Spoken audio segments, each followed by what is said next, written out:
The year is 2020. Portals leading to another dimension have begun to appear all over the Earth. This has led the peaceful world to the beginning of something incomprehensible. Many countries sent their troops to these gates to learn more about them. However, not a single soul returned. Then hordes of monsters began pouring out of these godforsaken gates. With their overwhelming power, all modern weapons proved useless against them. Monsters began to destroy people everywhere.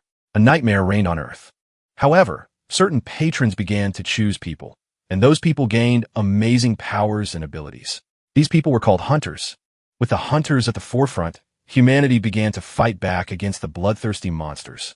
The patrons could grant active hunters additional power, making them even more unique. Among the countless hunters, one appeared whose power was immeasurable. With an army of soldiers and the ability to control fire, the whole world called him the Demon King. The Demon King possessed a special skill, player. Only he could become stronger by hunting his enemies. However, under the influence of the 12 great heroes who were equated with gods, his existence was erased from the pages of history. The people who called themselves gods created Eden. Hunters came to be considered a new stage of evolution, and those who could not become hunters were turned into slaves. The hunters began to rule the world. 100 years passed. A young man ran at great speed along a path through the forest. The young man stopped. He needed a rest. His strength was running out. The man watching him sitting on a tree branch asked in surprise, had the boy already finished? The young man replied that he had reached his limit. He had no strength left. The man was surprised. The boy had said he wanted to change the world. Did he really think he could become a hunter with that attitude? To be noticed by his patrons, he had to go beyond his limits. The young man asked if Sunwon really thought so. When his patron first noticed him, did he also exceed his limits? Sunwon jumped down from the tree and replied that his patrons had simply begun to support him. The young man said that wasn't fair. Sunwon agreed. Life is unfair, even in the fact that the young man is an ordinary person and he is a hunter. If the guy can't run, then he needs to do something else. Sanyuan stretched out his hand, and a magic spear appeared in front of him. The spear ended up in the young man's hands. The guy was surprised. Was this really a hunter's equipment? He was amazed every time he saw something like this. Sanyuan said that there was nothing to be surprised about. The young man would understand everything himself when he became a hunter. The boy said that after he learned of his parents' death at the hands of hunters, Sunwon gave him this book as a memento. It describes all the nonsense that hunters did. That's why he wanted to fix everything. The young man added that Sunwon had helped him survive all these years. But looking at what he had achieved, it seemed that he would not become a hunter in Eden. They said that becoming a hunter was the will of heaven. Sunwon replied that this was not true. There was no need to worry. The young man would definitely become a hunter. The boy noted that he always carried this book with him, a memory of his parents. After all, it was the autobiography of a forgotten hero whose story had been erased by 12 deities. Sunwon said that if this hero were alive today, the world would remain a better place. The young man and his mentor were spotted from a bird's eye view. A woman looking into the distance announced that she had found them. Immediately after that, a magical attack was launched. Sunwon reacted in time, looked up, and shouted that magic had been used against them. The man threw the young man back with a powerful blow to the chest. The boy flew far back. The young man saw his mentor being struck by an energy charge. The boy thought that a hunter had attacked them. But what was he doing here? The woman ordered the young man to bow, and he immediately fell to his knees. The young man was extremely surprised. His body had obeyed the woman's command on its own. He couldn't even move. The woman descended to the ground, and several other people appeared next to her. Each of them possessed magical abilities. The people knelt and called the woman the Queen of Eden. They greeted Lady Athena. The young man was surprised. Could this really be Athena? So, she was the ruler of Eden, a hunter of the highest rank. But what was one of the 12 deities who founded Eden doing here? Athena said he couldn't have gone far. He must be captured and brought to her. Athena thought that as soon as they managed to track him down, he immediately disappeared. Who was he and why had he come here? The woman looked at the bowing young man and noted that she did not sense a shred of magic in him. The young man thought that the autobiography of the Demon King, which he now had in his possession, concealed the dirty deeds of the 12 heroes, which they had carefully hidden all these years. He hoped that Athena would not suspect this and would simply leave him alone. The woman said that this young man was just a worthless slave. The guy thought, did she really leave? Does that mean he's saved? However, when he looked up, he saw Athena standing right in front of him. The boy was frightened again. The woman said that she had almost missed the magical power emanating from him, although there were almost no traces left. Athena noticed that his heart was beating faster and his breathing had quickened. Seeing him freeze, she decided that he had something he couldn't hide from her gaze. Was she right? Athena ordered the young man to show her what it was immediately and tell her everything he knew. He had no choice. His body moved on its own. Could this be the voice of God? The young man tried to force himself not to move. After all, if the book fell into her hands, he would die. However, the young man could not control himself and took out the book. His body no longer obeyed him. It was a story about the Demon King, the true hero of humanity. Eden clearly did not want the world to know the truth about him. The young man thought that everyone he cared about could die. If something went wrong, the entire area where he lived would be wiped off the face of the earth. That's Eden. It destroys everything that gets in its way and stands in its path. The young man must not give her the book. Athena saw the book in his hands and said she had found it. It was the autobiography of the Demon King. The cover made that clear. She didn't know how the book had ended up in the hands of such a servant, but she declared that she would confiscate it. Unexpectedly, Sunwon appeared out of nowhere. Using his physical strength and individual abilities, he attacked Athena before she could get her hands on the book. Athena flew far back. Sanyuan picked up the book and told the young man not to cry. After all, he was a man. The guy held his own and did a great job trying to keep the book until the very end.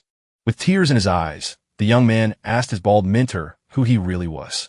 How was he able to stand up to one of the 12 gods, Athena? Sanyuan apologized and said he didn't have time to explain everything. He didn't think they would find them so quickly. Then Sungwon handed the book back to the young man. After all, he had been saying all along that he wanted to change the world. The bald mentor said that the hunters had proclaimed themselves gods and ruled over ordinary people.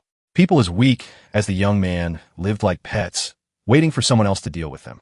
Sanyuan asked, if the young man gained the power to change the world and oppose the 12 gods, would he still want to make the world a better place?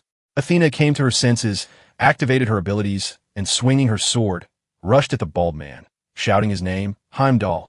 The man said that Athena was advancing, and there was no time. The young man had to give an answer quickly. He could not oppose her alone. The young man was extremely surprised by what he heard. However, he gave a positive answer. If he could gain such power, he would definitely change the whole world for the better. Then, without a doubt, a bright future would come. The bald mentor was satisfied with the young man's answer. After that, he thrust his sword into the young man's chest with force, piercing him through and through. The bald man told the young man that if he met him there, he should be kind to him. The young man's body with the sword sticking out of his chest began to rise. The young man did not understand what was happening or what Sun was doing or saying. The contract had been fulfilled. According to the agreement with the fallen angel, the young man received protection.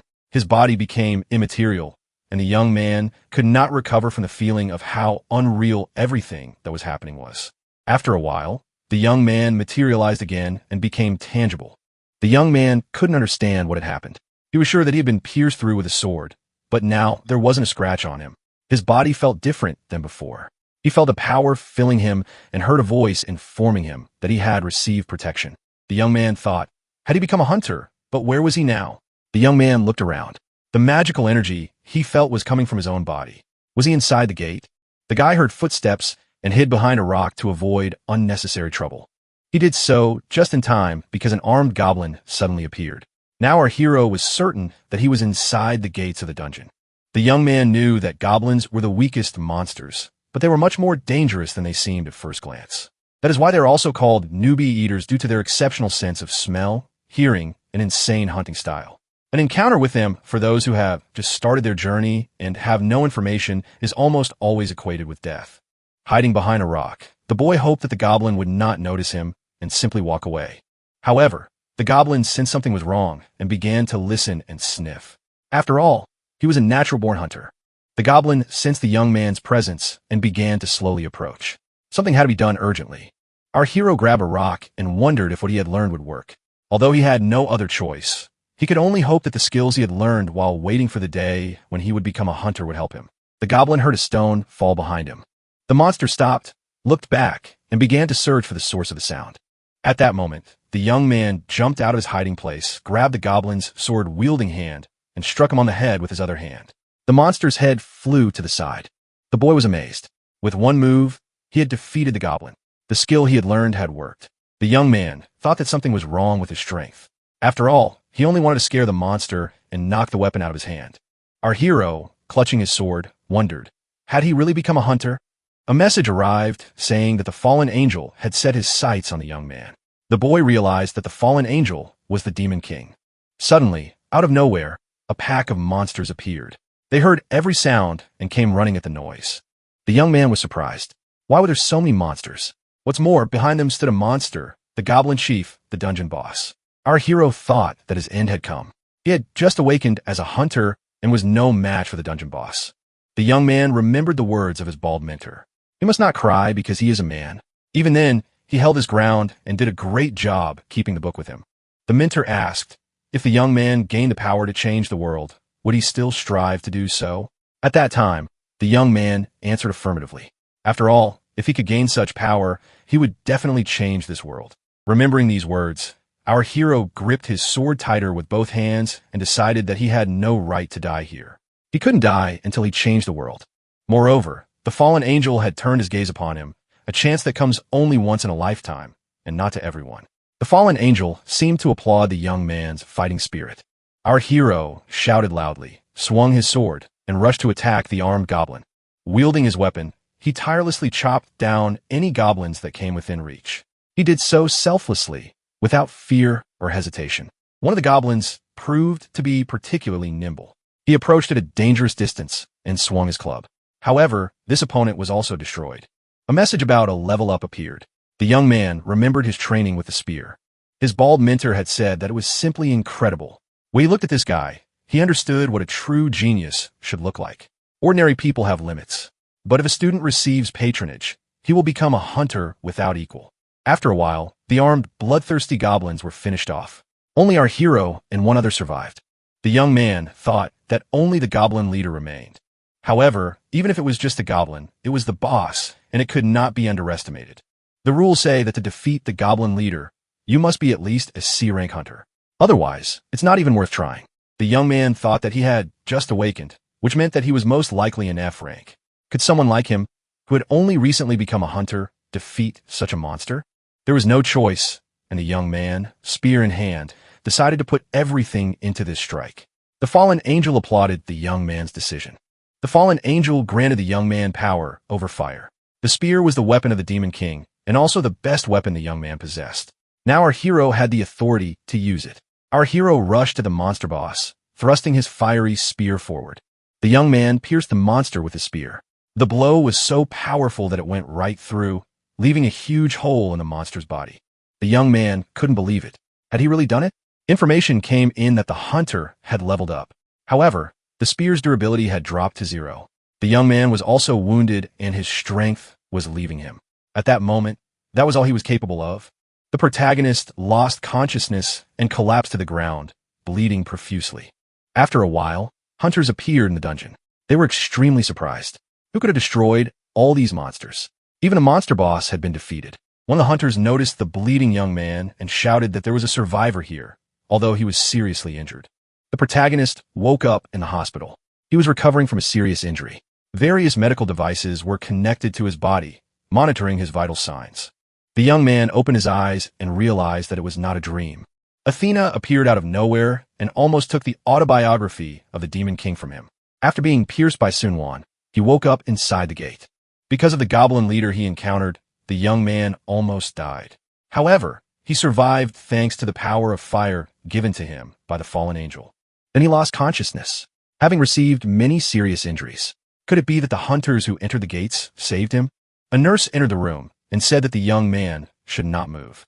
She asked how the patient was feeling, whether he was dizzy or hungry. The girl explained that hunters from the highest guild had found the young man and brought him here. If it weren't for them, who knows what would have happened to him? The nurse added that the young man had been seriously injured, so he was very lucky. Due to the fact that he was injured during the incident inside the gate, someone from the association should come to see him soon. For now, he can rest. The young man asked the girl what year it was. The nurse suggested that the young man's memory was a little impaired.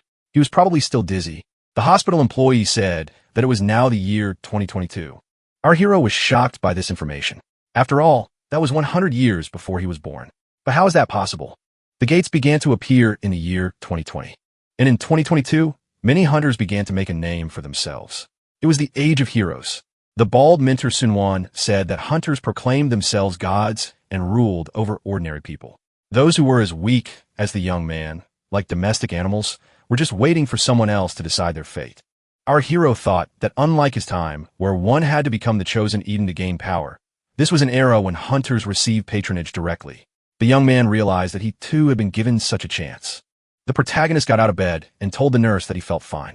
The dizziness was gone. He had a chocolate bar that was lying on a nightstand, and now felt confident that his balance had been restored. The young man went into the bathroom and looked at himself in the mirror. Was this really him? He hadn't had such muscles before, but now his back muscles had become strong, and he had grown to almost 6 feet tall. The young man came to the conclusion that his face remained the same, but his physique and appearance seemed to belong to another person. There was a knock at the door. Someone outside asked if anyone was there. Our hero had a visitor. After a shower, the protagonist felt even better and agreed to talk to the guest. The visitor turned out to be a representative of the association named Kim Soo-yen. Kim Soo-yen reported that after the incident at the gate, the young man had been rescued by the High League Guild. Medical staff said that the young man had memory lapses. Was that true? The association representative asked what the young man remembered, whether there was any information about his family, and how he ended up at the gate. After the hero was taken to the hospital, the association tried to gather information about him, but apparently without success. Our hero realized that he should not reveal anything about the future. His memory loss could well be explained by awakening or trauma. The young man said he was 23 years old and gave his name as Lai Jun. For some reason, he mixed up his name with that of the Demon King. He didn't know why, but he felt that it had to be so. Lai Jun added that he couldn't remember anything else. Kim Swan replied that it didn't matter. The association representative asked what Lai Jun felt while inside the gate. The young man said he heard a voice that declared itself as patron. Kim Soo-yen nodded and said that Mr. Lee Jun-young was now a hunter. Did he remember who the hunters were? The young man suggested that they were something like chosen people. The association representative thanked him for the conversation and added that other employees might come to see him later. The association would be in touch. Kim Soo-yen bowed to the young man and noted that he was probably a little discouraged, but Lai Jun was now extremely important to this world. The representative wished him luck and left. Lai Junong, looking out the window, thought that this guy was very polite. Our hero decided to check his status, one of the abilities of the Demon King. He possessed the trait Player and the title Goblin Slayer. Now it became clear why the 12 heroes sought to keep the Demon King in check. He developed faster than the others, and they feared him so much that they erased all mention of him. The Demon King was special. Unlike the others, he was not a hunter. He was a player. Unlike hunters who needed patrons, he could become stronger on his own without anyone's help. He was the only one who grew stronger through hunting. The Demon King. Now our hero Lee Jun-young has become that player. The nurse congratulated Mr. Lai Jun on becoming a hunter. The young man thanked her politely. He was surprised. Was becoming a hunter really a reason to congratulate him? The girl confirmed that even novice Frank hunters could become so rich that it was unimaginable to ordinary people. And even without fighting monsters, many opportunities were open to them. You can become a blacksmith who forges magical items by infusing them with mana. You can also become a bodyguard for important people. Huge queues of wealthy people will line up in the hope of hiring you. Lai Jun thought that he already knew everything. After all, those who are not chosen are destined to be powerless. Was this really something he should be happy about? The nurse handed him a bag and said that it had been left by a man from the association, Kim Soo-yen. These were the things that the young man had been wearing during the incident at the portal. It was decided to keep them in case the hunter needed them. Lai Junong left the hospital and, going out into the city center, looked around. It was the age of heroes Gangnam. Before, he wouldn't have been able to set foot here on his own. Lai Jun-young thought that everything in the city looked bright and peaceful. Kim Soo-yen, a representative of the association, approached our hero and said he'd been waiting for him here. The young man suggested that he follow him to the association. He believed that it was not worth wandering around the city for a hunter who had just awakened. But there was no need to worry. As soon as he was registered, he would be offered comfortable apartments to live in. Kim Soo-yen congratulated him in advance. The test showed that Lai Jun was an S-rank hunter. In this country, not many people receive such a rank immediately after awakening. Kim Soo-yen suggested continuing the journey in a comfortable car, explaining the rest after registration was complete. Usually, after awakening, people receive an F rank or E rank. Hunter ranks are listed in alphabetical order. The higher the rank, the more prospects open up on the horizon, and the special treatment from society only grows. Kim Soo-yen said that the registration went smoothly and showed Lai Junong the apartment where he would be staying. The young man stepped over the threshold and was extremely surprised when he saw the interior. Everything looked very old-fashioned. However, he said that he really liked it here. The guy thought that today was a special day. After all, he was finally able to become a hunter. This is what it's like to have your own home for the first time in your life. Kim Soo-yen said that someone wanted to meet the hunter Lee Jun-kyung. Our hero was surprised. Could someone really want to meet him? Who could it be? There shouldn't be anyone here who knows he's from the future. Kim Yoon explained that it was the head of the High League Guild that saved Lee Jun. They were interested in this hunter. However, the request could be declined if he felt uncomfortable meeting them. The association representative added that it was a very active guild that attracted a lot of attention. Kim Swan introduced the young people to each other. The guild leader introduced himself as Yannyongu and remarked that Lee Junong was quite tall. They needed people like him. Our hero thought he recognized this man. That bald head was impossible to forget. Sanyuan asked what Lee Jun was staring at. Lee Jun came to his senses and looked away. The young man said he didn't mean to offend his interlocutor. It was unintentional. The guy thought he had almost made a mistake. He could have been caught off guard. Who would have thought that he would meet his mentor from the future so soon? Sun Gon said that everything was fine, but hadn't they met before? For some reason, Lee Jun looked familiar. Lee Junong replied that he had lost all his memories after becoming a hunter, so he wasn't sure. Our hero bowed and thanked the bald man for saving his life along with his men. The young man thought that he was looking at a hero who would close countless gates in the future and save many people. Sunwon thought that he was a very polite young man. Lee Junong understood that he was looking at a forgotten hero who was believed to be dead. Mdolis Songguang. They met again. Lying on the bed in his apartment, our hero looked at his hand and thought, everything here is real. But what had happened to his body? It felt like it belonged to someone else. However, seeing all his moles in the same places, he realized that it was indeed his body. Lee Junyoung possessed the trait of a player, a demon king, a hunter not of this world. He too was a forgotten king. The young man did not understand why he had the ability of a demon king. Probably because the fallen angel became his patron. So what happened to the demon king? Our hero knew nothing more. He didn't think he would be able to get answers right now. Lee Jun thought that he had returned to the past and received the most powerful ability that literally everyone desired. He had gained power that could change the world for the better. Hunter Association training class. Young people are waiting for the teacher. A man wearing dark glasses entered the auditorium and greeted those present. He introduced himself as Ba Sang-soo, one of those who would be teaching the young people. Those present were surprised. Could this really be Ba Sang-soo, the B-rank hunter? Could there really be a hunter among them who had caught the attention of the association? Many thought that this was their chance. If they managed to attract attention, they could join the association or a good guild. Everyone wanted to become like that.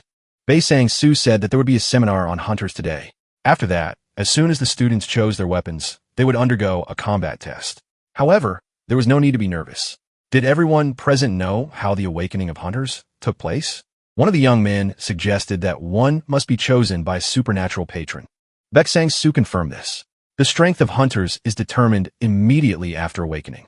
However, hunters are capable of leveling up. Who here knows how this is possible? A student replied that it is either by closing the gate or by earning the patron's attention through some achievement. It is also possible to obtain certain skills or items from additional support. Baek-in-soo said that this was an excellent answer. He could see that everyone was prepared. Then he would ask a more tricky question. What is the purpose of a patron? As expected, no one wanted to answer. All hunters ask themselves this question, but no one knows the answer. Who are the patrons, and why do they choose people, turning them into hunters? Baek-in-soo looked at the young man and wondered what was wrong with him. Everyone else was trying to attract attention, but not him. The teacher asked if the young man could answer the question. Baek-in-soo noted that the answer could be given in any form. There was no single correct explanation. He was interested in the young man's opinion. Lee Junong asked in surprise, "Isn't it some kind of entertainment?" Bang-soo asked what the young man meant by that. What kind of entertainment was he talking about? Lee Jun explained that a character who hunts monsters is chosen. The patrons enjoy it when the character becomes stronger. It's like a game. The young man thought the demon king assumed that the patrons viewed this world as nothing more than a game. Despite all the power he had gained, he was unable to escape death because of this assumption. The patrons must value their secrets very highly. The opponents met in the arena. The girl stood with a weapon in her hand. Teacher Beong-soo said it was an excellent choice because she had chosen a sword. The girl confirmed that she was ready to begin the lesson. However, there was noticeable indecision in her eyes. Baek-hong-soo announced that she would fight a hungry goblin with glowing red eyes. He added that even if she couldn't defeat the goblin, it didn't matter. Whether she passed the test or not, he would decide. Baek-in-soo noted that the goblin had been brainwashed so that it could not kill a human or inflict critical wounds. The test began. The goblin ran into the arena and immediately lunged at his opponent. The girl did not stand still either and rushed towards the monster. The brave hunter swung her sword energetically. The goblin couldn't even get close to her. The monster appeared behind the girl and lunged at her with a loud cry. Ba Sang-su thought this could be dangerous. However, the girl spun around sharply and cut the goblin in two at the hip joint with a swing of her sword. At the end of the battle, the exhausted and emotionally drained hunter lay on the arena floor. The body parts of a destroyed monster lay scattered around her. Baek-in-su said it was impressive. She managed to counterattack in such a situation and destroy the goblin. It was excellent work, and the girl passed the selection.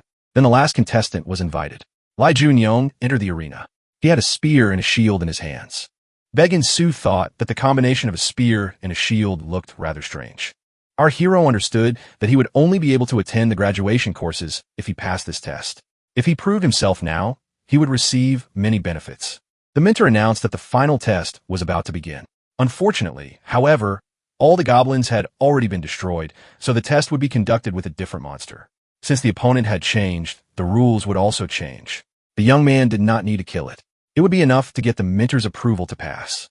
Baek Sang-su also said that the monster had been brainwashed, so would not be able to inflict dangerous wounds. Besides, as long as the B-rank hunter was there should be no problems.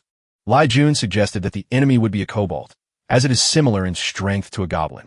The young man said he was ready. The instructor replied that in that case, the test would begin. He added that he was impressed by the young man's response during the seminar and hoped that he would not disappoint here either. The monster Lee Jun-young had a fight turn out to be an orc. This orc possessed the strength of 2 adult men and incredible vitality. The hunters watched the fight on large television screens. All the hunters who saw the orc were extremely surprised. Since when do orcs participate in training fights? Bang-su explained that this had become necessary thanks to a hunter who had awakened with a B rank. He had appeared out of nowhere and was now one of the strongest hunters in the world. Lee Jun-young was a hunter who awakened with a C rank and managed to deal with all the goblins and their leader at the D rank gate. How could a hunter accomplish something so incredible at the very beginning of his journey? Their association couldn't let a diamond like this slip away. The fallen angel watched Lee Jun-young closely. The orc rushed at the young man and was immediately wounded in the shoulder by a spear. The monster was in pain and screamed. Lee Jun-young thought he was facing a stupid opponent. How could he attack relying only on brute force without any tactics? The young man decided that the fight would be easy. However, the spear got stuck in the monster's body and could not be removed. Lee Jun-kyung pulled on the shaft and felt that the orc possessed enormous power. The hunters were outraged.